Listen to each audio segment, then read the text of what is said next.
बिस्मिल्लाहिर्रहमानिर्रहीम। अस्सलाम वालेकुम माय यूट्यूबर फ्रेंड्स, कैसे हैं आप सब? आई होप के सब ठीक ठाक होंगे। अल्हम्दुलिल्लाह मैं भी ठीक हूँ। और आज रुसेन द किचन में आपके साथ जो मैं रेसिपी शेयर कर रही हूँ वो बहुत ही स्पेशल है, क्योंकि ये सेहत भी है और ग़िज़ा भी है। इसके अंदर बीमारी का इलाज भी है और बहुत ही ज़बरदस्त सी ये रेसिपी बनती है।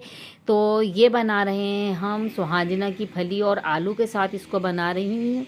और सुहाजना की फली को ड्रम स्टिक और मोरंगा भी कहते हैं। तो आप क्या बोलते हैं, आपके इलाके में क्या कहा जाता है, इसको आप ज़रूर मुझे बताइएगा। बहुत ही ज़बरदस्त लगती है। और सर्दियों का आगाज़ हो चुका है, तो सर्दियों में जॉइंट पेन की शिकायत शुरू हो जाती है, पुराने दर्द निकल कर आ जाते हैं। तो उसके लिए आप ये बनाकर खाएं सर्दियों में, तो बीमारियों से निजात मिल जाएगी आपको। तो देखें इस तरीके की होती हैं ये ड्रम स्टिक से औजने की फलियाँ। तो आपने इसको पहले छीलने का तरीका देख लें, बिल्कुल ही आसानी से ये छिल जाती हैं। देखें किस तरीके से मैंने ऊपर से इसकी ना ज़रा सा मैंने कट किया और ये इस तरीके से पूरे ना एक छिलका आ जाता है साथ में। और बस इस तरीके से आपने जितने साइज़ की आपने रखनी है ना, बस उसी हिसाब से आप इसको कट करते जाएं। तकरीबन 2 इंच के करीब इसको आप कट करते जाएं, या फिर 1 फिंगर के करीब अपने उस हिसाब से उतनी ही कट करते जाएं। तो आसानी से ये इस तरीके से पील हो जाती है। तो ये आप देख सकते हैं।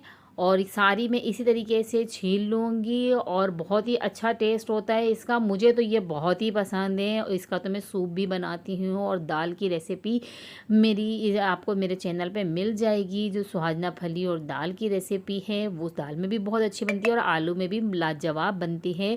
ये देख सकते हैं सारी मैंने कट कर ली है। इसको प्लेट में एक साइड पे रख लिया है। ये सारा कचरा हम इसको फेंक देंगे और इसको आपने धोकर ही यूज़ करना है। तो अब हमने कढ़ाई ले ली है। कढ़ाई के अंदर मैंने आधा कप कुकिंग ऑयल डाला है। ऑयल गर्म हो जाए तो फलियों को हल्का सा हमने फ्राई करना है, क्योंकि एक इसका अपना टेस्ट होता है, कसालापन सा होता है। बहुत से लोगों को वो अच्छा नहीं लगता है वो टेस्ट इसका। तो या ये कह लें कि किसी को ये कड़वी लगती हैं, या इसका जो टेस्ट जो कसालापन होता है वो अच्छा नहीं लगता है, तो आप इसको फ्राई कर लेते हैं तो वो दूर हो जाता है और बहुत ज़बरदस्ती इसके अंदर से खुशबू आने लग जाती है। तो हल्का सा आपने इसको पहले फ्राई कर लेना है और जब ये फ्राई हो जाए तो फिर आप इसको निकाल लें। सारी हमने इसी तेल में से निकाल लेनी है। और इसी तेल में हम डालेंगे आधा खाने का चम्मच ज़ीरा डाला है मैंने, और साथ में 4 से 5 हरी मिर्चें मैंने चॉप कट की थी वो इसके अंदर शामिल की हैं। पेस्ट नहीं बनाया था, चॉप किए मैंने। इन दोनों चीज़ों को साथ में ही हमने हल्का सा फ्राई करना है। फिर उसके बाद हमने लहसुन ले लिया है, उसको हमने दरदरा सा कूटा है, तो वो इसके अंदर शामिल कर दिया है। अच्छी तरीके से इसको हमने फ्राई करना है, लहसुन की भी अच्छी से खुशबू आ जाए। 3 मैंने टमाटर लिए मीडियम साइज़ के, उसको मैंने चॉप कट कर लिया, उसको ऑयल में डाल दिया है। उसको भूनते जाएंगे ताकि ये अच्छी से जल्दी से ना मैश हो जाए। तो आप चॉप कट ही कीजिएगा, जल्दी हो जाते हों। और इसके जो चॉप किए हुए के जो चंक्स आते हैं ना, वो बहुत अच्छे लगते हैं। आपने बड़े बड़े काटे हों तो वो इतने अच्छे नहीं लगते, छोटे छोटे से चंक्स आए तो वो ज़्यादा अच्छे लगते हैं। तो अब हमने इसके अंदर कुटी हुई लाल मिर्च डाल दी है, हाफ़ टेबल स्पून धनिया पाउडर डाल देंगे, हाफ़ टेबल स्पून। साथ ही इसके अंदर हम हल्दी डालेंगे तकरीबन हाफ़ टी स्पून के करीब, और साथ इसमें जाएगा नमक। हाफ़ टेबल स्पून डाल रही हूँ, या टेस्ट के हिसाब से आप इसके अंदर शामिल कर दें। गरम मसाला डाल देंगे इसके अंदर हाफ़ टी स्पून, बस यही स्पाइसेस जाएंगे। इनके साथ इनकी अच्छे से हमने भुनाई करनी है। साथ साथ टमाटर हमारे गल चुके हैं, क्योंकि चॉप किए हुए थे, जल्दी हो जाते हैं। तो ये आप देख सकते हैं पानी की भी ज़रूरत नहीं पड़ी, और हमारे टमाटर भी अच्छे से इसके अंदर गल गए हैं और मसाला भी अच्छे से भुन गया है। बस चमचे की मदद से उसको आप टमाटरों को मैश करते जाएं और मसाले को अच्छे से भून लें। अच्छा, चमचा चलाते जाएं, वरना मसाला फिर जलने लग जाता है। आलू ले लिए हैं मैंने, 2 आलू लिए थे। देखिए ज़्यादा बड़े कट नहीं किए हैं इनको हमने।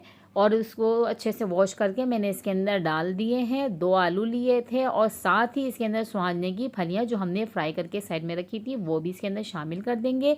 दोनों को मसाले के साथ 1 से 2 मिनट अच्छी तरीके से भूनेंगे, ताकि मसाले के साथ अच्छे से ये भुन जाए। फिर उसके बाद हम इसके अंदर पानी डाल के इसको गलने के लिए रख देंगे। तो ये देख सकते हैं मसाला भी साथ साथ हमारा भुनाई हो रही है और साथ में हमने इसके अंदर सुहाजना की फली और आलू भी डाल दिए हैं, वो भी अच्छे से इसके साथ भुन गए हैं। और हम इसके अंदर पानी डाल देंगे। पानी आप अपने हिसाब से डाल सकते हैं कि जितनी आपको ग्रेवी चाहिए उसके हिसाब से शामिल कर सकते हैं। तो मैंने 1 गिलास भर के इसके अंदर पानी का शामिल किया और इसको मीडियम फ्लेम पे पकने के लिए रख दिया है 10 मिनट के लिए। और 10 मिनट में ये अच्छे से गल जाते हैं। तो हमारे आलू भी गल चुके हैं, सुहाजना भी बिल्कुल गल चुकी हैं, सालन हमारा बिल्कुल रेडी है।